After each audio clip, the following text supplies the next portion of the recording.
Hello friends, it's Terry with Terry's Mailbox presenting for cut cardstock using pop tone cardstock. So again, I created these 2-layer die cut cards. I'm using a honeybee anemone layered die cut set that I just got. So again, I've got to play with my new dies and things as soon as I've got them. So I ended up cutting a bunch of layers for the flowers. So again, these are grape jelly, grapesicle. I used cougar cardstock, hot fudge, black licorice, and gold to create the flower layers. So you can see here I'm using my little spongy thing and my round tool to kind of give the flower bases some shape. So again, I kind of played with them by rotating a circle in the center to pop the edges up, and then use the that little tool over there to create the curves in the side of the flowers. And so after I got this step done, I went ahead and added the gold, black, and brown flower centers. And then I also, of course, created the leaves. So you can see here, this is how all of the flowers and the leaves and buds turned out. So again, I tend to do this. I make all the parts up front, and then I play with creating my card. So again, I wanted to put a singular flower in the center, and I decided to do a circle die cut, and then also to texturize that base and pop it up with fun foam. So again, here I'm just trimming so that I have a 1/4 inch edge all the way around the outside of my A2 card for the textured card base. So again, just trimming it here and checking it. So the next thing I did was I wanted to, again, cut the circle and texturize it. So this is the Altenew organic linen background, which I really like. It's just kind of a neat texture. And then here I am kind of picking out the appropriate size circle to die cut the texturized piece. Bit of advice, I would cut the circles first and then texturize the cardstock, and that way you've got more depth and texture. So again, this is how it's going to kind of go together. And of course, I have my cup of coffee here in the screen. I use double-sided tape to attach, foam tape, because again, the glue just never seems to work for me. So the double-sided tape is a trick to get good adhesion and also not have all the lumps and the dry spots that you get when using glue.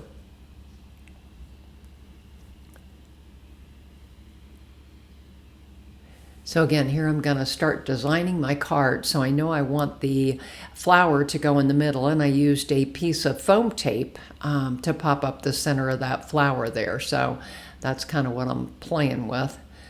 So again, I've got, actually I didn't use foam tape, I actually used the circle, from the die cut center, because again, it was a double-sided piece of cardstock.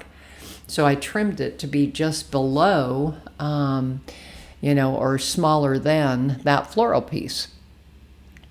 And then obviously it'll fit in the center of that circle.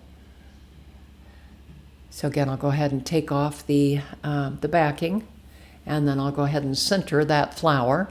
And then I got to figure out where I want my leaves. I want it to have plenty of green and purple blooms around the outside of it. So I'm just kind of picking up the edge of the base flower, and then I'll put the stems in there, and then I go back with white glue and glue the leaves and the buds onto the card base. And I'm always making sure that they don't hang off the end. I don't want to have to trim these. But it is kind of cool because you've got that 1/4 inch overlap that the edges of the leaves can hang over.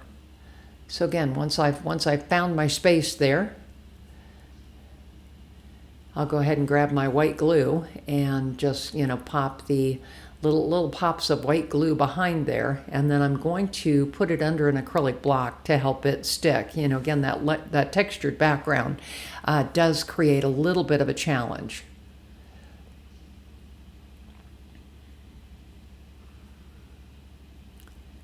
So we'll go ahead and put an acrylic block and set that aside, and then I'm going to start working on the sentiment.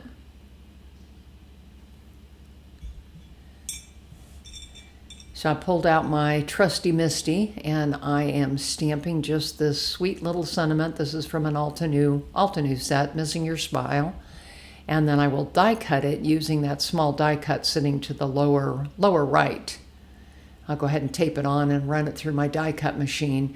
And then prior to attaching to the card, I ended up cutting a couple more strips and taping them to the back so that, again, it made that that sentiment strip pop up. So I'm cutting a hole here in the middle, and I added a little piece of purple ribbon, which, yes, it does hang off the side, but that's okay because it folds into the envelope nicely.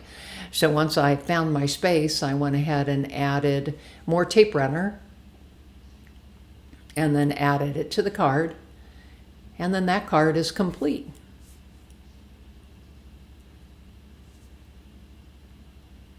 So again, that's a hot dog style card. So again, here I'm working on the mini slimline. So I cut a stencil using a piece of cardstock the same size as that card base, and then I'm going ahead and ink blending in the inside. And you can see I had two colors of purple because I wasn't happy with the first color. So I had to go back and ended up using this Distress Oxide purple for the background oval, and then I ended up adding some shimmer spray, just kind of some spots here to the background of that blended oval.